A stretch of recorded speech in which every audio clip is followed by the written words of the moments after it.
Not many named trains of German railways achieved international fame. But if there's one that did, it is certainly the Rheingold, with its picturesque route along the River Rhine. And while this train saw multiple consists over its many years of service, one of them is unlike any other. In times when planes and cars were still in their infancy, holiday trains were an important revenue source for the railways. Many of them were headed from the coast regions of Middle and Western Europe, connecting Great Britain through ferry services to Switzerland, with the most comfortable of them operated by the CIWL, the International Sleeping Car Company, best known for operating the Orient Express. The Deutsche Reichsbahngesellschaft, the National Railway of Germany, saw themselves missing out on a profitable business here, so finally in 1928 they responded. Named after the mystical treasure of the Nibelungs, the Nibelungenhort, probably best known by Richard Wagner's opera with the same name, the Rheingold, running from Hook of Holland to Basel via the beautiful Rhine Valley, featured all new built coaches, offering only the highest level of comfort. And to signify their exclusivity, they were painted in violet with a beige window stripe. It was only the outbreak of World War II, which put an end to this first iteration of the Rheingold. While already in 1946, the connection from Hook of Holland to Basel was resumed, and in 1951 the Deutsche Bundesbahn, the Federal Railway of West Germany, even reintroduced the name Rheingold. It was not until the summer timetable of 1962 the Rheingold should have a proper comeback as Germany's most exclusive passenger train. It was 1960 when the Deutsche Bundesbahn decided to turn the Rheingold once again into the flagship of the company. For this, however, an entirely new consist of rolling stock was necessary. A new electric locomotive that exceeded the 150 km/h top speed of the locomotives currently in production, state-of-the-art compartment coaches, new fashioned open-plan coaches, the most intricate diners ever seen on German tracks, and something that simply has never been seen in Germany before: dome cars, just like those popular in North America. While all of the wagons were based on the 26.4 meter long UAC standard type, accounting for the typical European appearance, they featured many special traits. For one, they were the first of the standard family to be suitable for 160 km/h, and all of them featured only first-class seating. Along with the locomotive, they received the special livery of cobalt blue with a beige window band, a modernized version of the pre-war Rheingold color scheme. However, I will go into more detail about the individual pieces of rolling stock in separate videos. That being said, the 1962 Rheingold did not run the whole journey as an identical consist.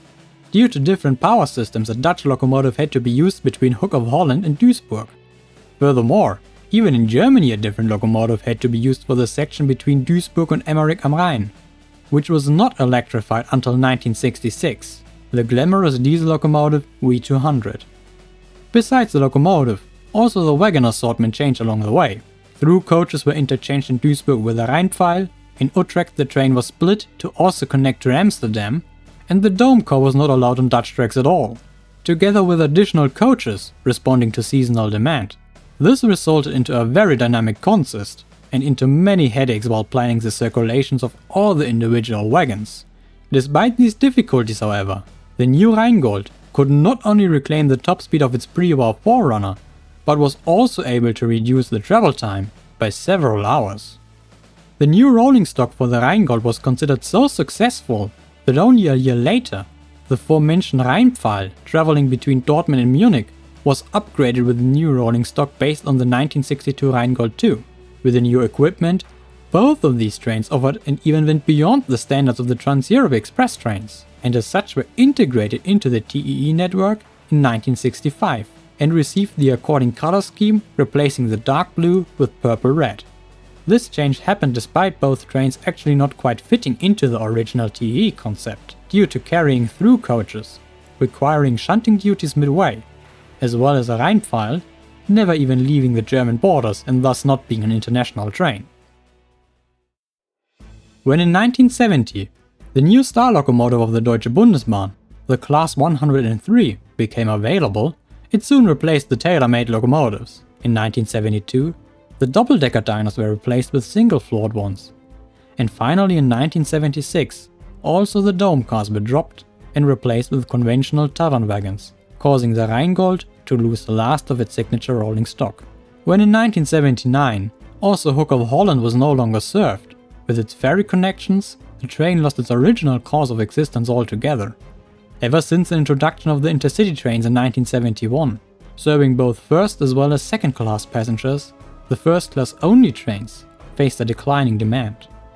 And while the Rheinfall was already in 1971 converted into an intercity, the international Rheingold kept going until 1987, before it was finally discontinued, the same year the Eurocity network was introduced, the Europe-wide expansion of their intercity system. And while the route of the Rheingold continued being served, now by Eurocity trains, the name and the glory of the Rheingold was gone for good. Not only influenced the Rheingold the future of coach building, several original wagons as well as locomotives survive and can still be seen in heritage specials today, though no longer viable in everyday service. It is safe to say, the Rheingold left an everlasting impression as the pinnacle of German express trains. Thank you for joining me on this journey into the past of train travel. And this is only the first video dedicated to the 1962 Rheingold, with more to come. What is your favorite named train of your or any other country? Let me know. Until next time, here at Steelbridge Models.